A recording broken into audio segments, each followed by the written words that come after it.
Ada seorang profesor yang ingin mengetahui apa bedanya orang-orang sukses dan orang gagal. Mengapa ada negara-negara yang maju dan ada negara-negara yang berkembang. Maka dia pergi ke Kolombia yang sangat identik dengan mafia dan kartel. Dia ingin tahu mengapa begitu banyak orang yang terjebak di narkoba. Dia datang ke sebuah TK, kemudian memilih 100 orang anak untuk menjadi responden pada sebuah sosial eksperimen. Profesor ini mengundang satu demi satu siswa TK tersebut, dan di kelas hanya ada seorang siswa dengan profesor tersebut, dan ada sebuah marshmallow yang begitu menggoda. Profesor ini mengatakan, tolong jangan dimakan marshmallow ini, Bapak akan keluar kelas beberapa waktu, nanti kalau kamu berhasil tidak makan dalam sekian menit yang ditentukan, maka Bapak akan kasih marshmallow-nya lebih banyak. Apakah anak-anak ini berhasil menjaga marshmallow tersebut tanpa dimakan untuk mendapatkan marshmallow yang lebih banyak? Ternyata dari sejumlah anak beragam responnya.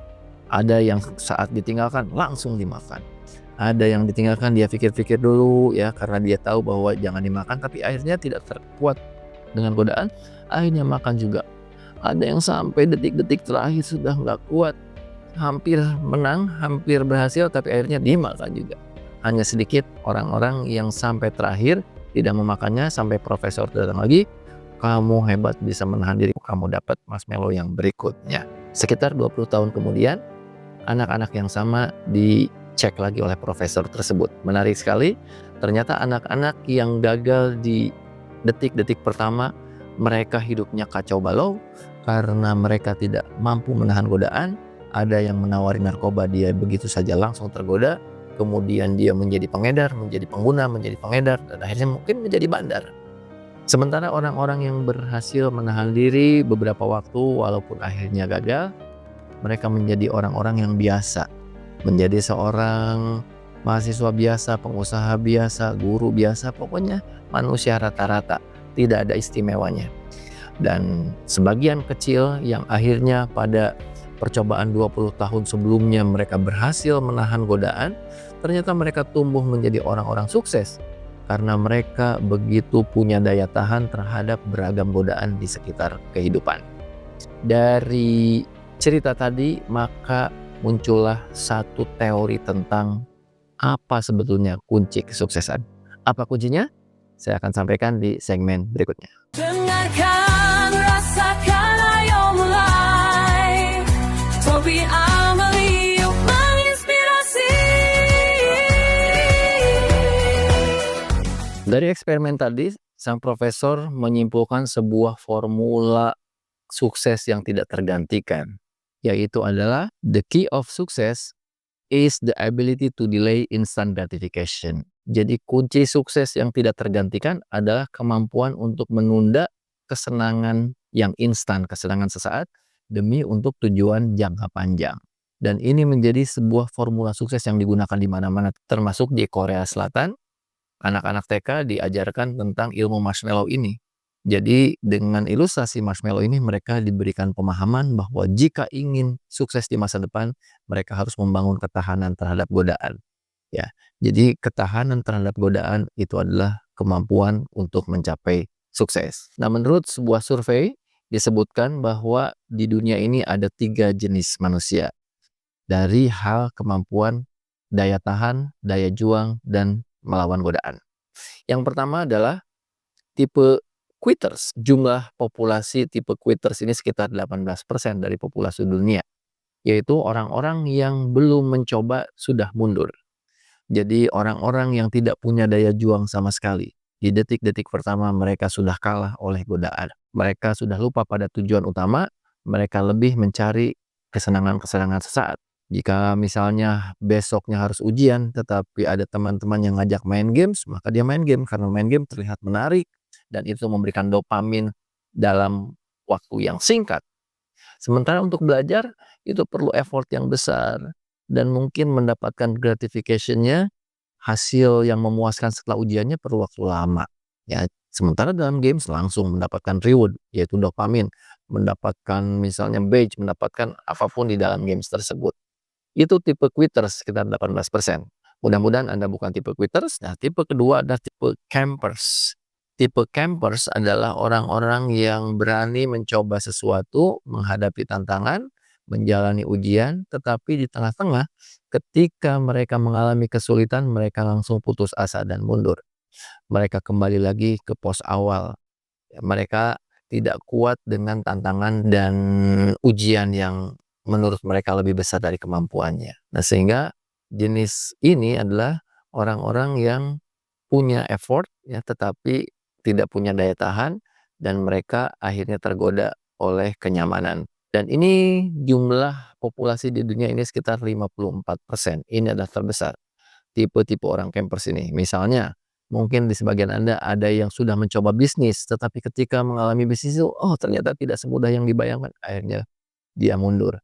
Atau orang yang sudah mencoba menulis buku, wah semangat di awal, tapi udah mentok, ada writer's block. Kemudian dia akhirnya, nggak usah, nggak jadi. Akhirnya sampai sekarang bukunya tidak pernah terbit. Ada rencana-rencana yang begitu banyak, tetapi semuanya terbengkalai, tidak terselesaikan. Itulah tipe campers. Kemudian yang terakhir, inilah tipe climbers. Mereka di awal menerima tantangan, di tengah-tengah ketika ujian mereka lewati, karena mereka growth mindset, inilah ujian yang membuat saya bisa naik kelas. Dan ketika ada ujian, ada kesulitan, dia makin yakin bahwa inilah jalan menuju puncak. Karena kalau jalannya lurus-lurus saja, jangan-jangan itu akan menuju ke jurang. Karena itu, sesuatu ujian di perjalanan itu menunjukkan bahwa perjalanannya benar menuju puncak. Karena tidak ada yang mudah menuju puncak.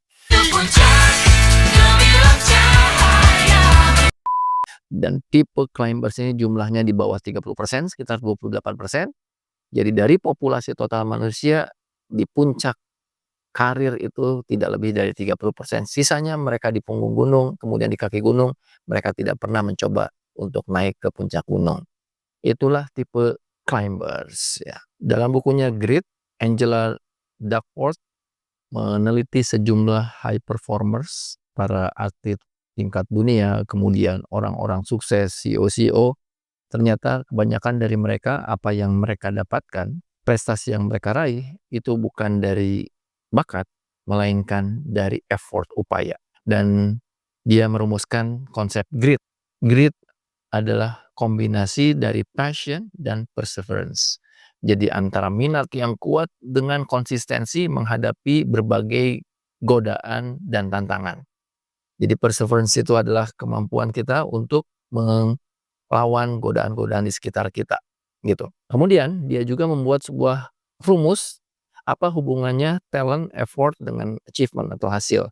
Ternyata talent ketika dikombinasikan dengan upaya, maka hasilnya adalah skill. Jadi skill yang kita miliki sebenarnya gabungan dari talent dan upaya.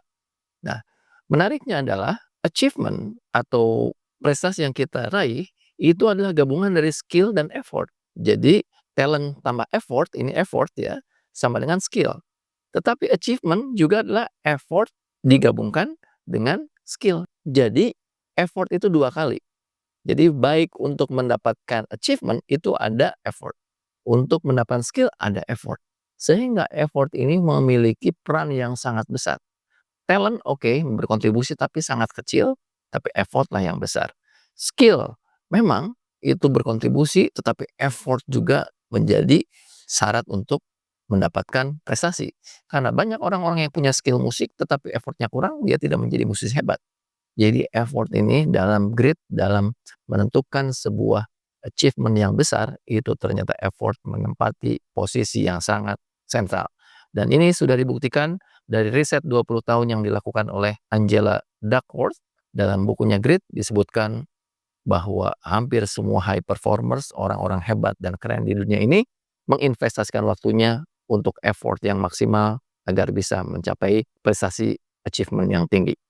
Dan semua itu salah satu resepnya adalah perseverance, yaitu kemampuan untuk menghadapi godaan dan kemalangan atau daya tahan atas kemalangan. Oleh karena itu, dari cerita yang pertama tadi tentang marshmallow, kemudian riset tentang grit, semakin membuktikan bahwa kunci sukses yang tidak tergantikan adalah kemampuan untuk menahan godaan dan fokus pada membangun effort sehingga mendapatkan achievement dan kesuksesan.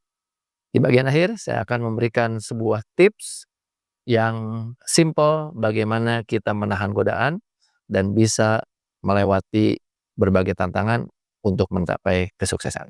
Tips praktis penuh arti, belajar hidup dengan hati. Topi Amaliuk meraba. Oke, untuk memberikan tips, saya ingin ingatkan lagi dari salah satu episode Topi Amali ada satu jurus, nanti coba cek di episode berapa, yaitu jurus Shankayadam. Shankayadam ini adalah seorang tokoh di Turki, mungkin di abad ke-19. Jadi dia itu punya sebuah kebiasaan ketika dia ingin menikmati sesuatu atau melakukan sesuatu atau mengkonsumsi sesuatu, dia selalu mengatakan Shankayadam, kan udah. Jadi dia mengatakan pada dirinya, kan saya udah. Misalnya nih, punya uang berlebih mau jajan, kemudian dia bilang, kan udah. Jadi uangnya disimpan. Kemudian mungkin diajak main, padahal dia harus belajar, kan udah.